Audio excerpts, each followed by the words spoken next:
again. This is Peter Beck, and now we're going to focus on how MeetingSphere supports performance management. There's so many different ways that MeetingSphere can support an organization in performance management. I'm going to show you just a couple of examples that show a variety of different approaches. Let me get to the actual agenda.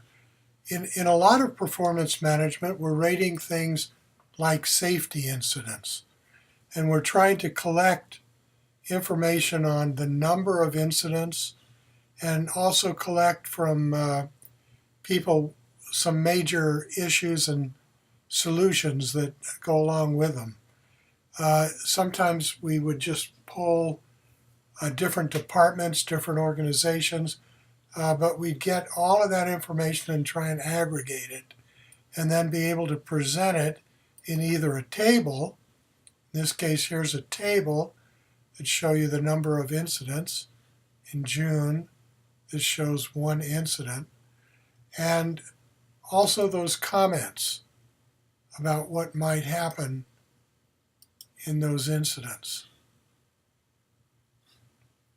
We also, as you know, an important way to present performance management information is graphically, and it's much easier to tell from this chart when we had big problems. So for example, June stands out here as a time when we had 6 safety incidents.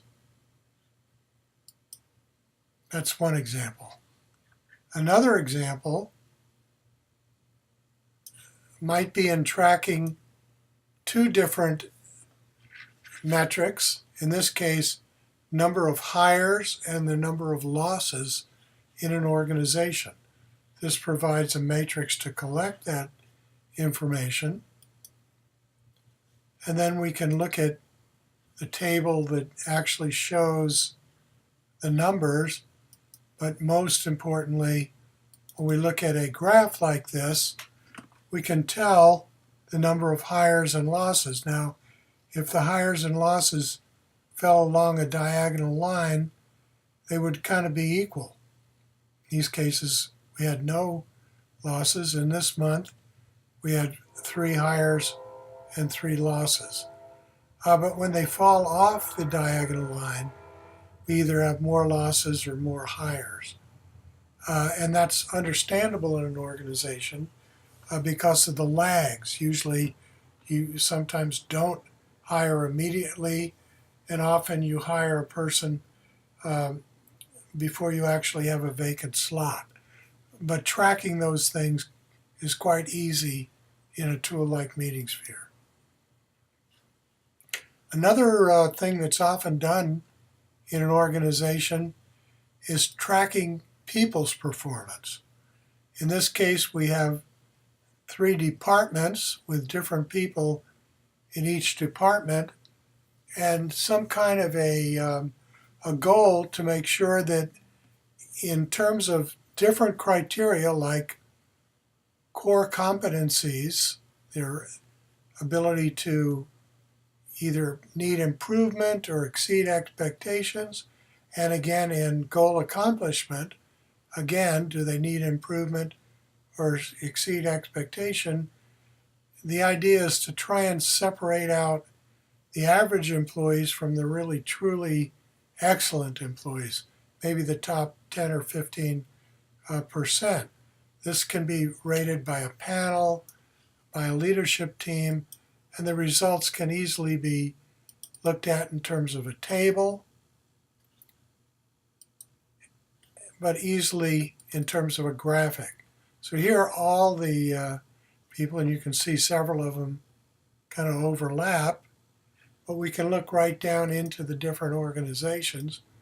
In Department 1, it's easy to see that Tammy kind of stands out. So does Jill. In Department 2, Bill stands out. And in Department 3, 3 people stand out: Debbie, Sam, and Sinclair. So it's a very easy way to adapt some of the tools to measuring people. I'd like to show you one final way. A lot of organizations struggle with metrics because it's difficult to collect a lot of tools. You need to be dedicated, but often for smaller organizations, it's really the perceptions of the management team that are important.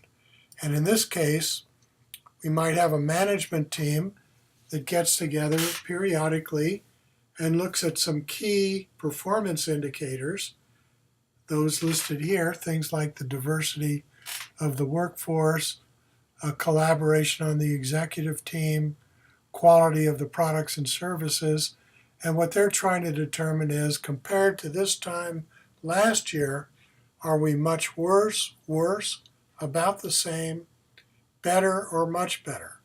So let's say we had a team of about 12 people. If they all did this, we'd want to see what the average of the team is. We'd also might want to look at the distribution of the team's ratings, anonymously, of course.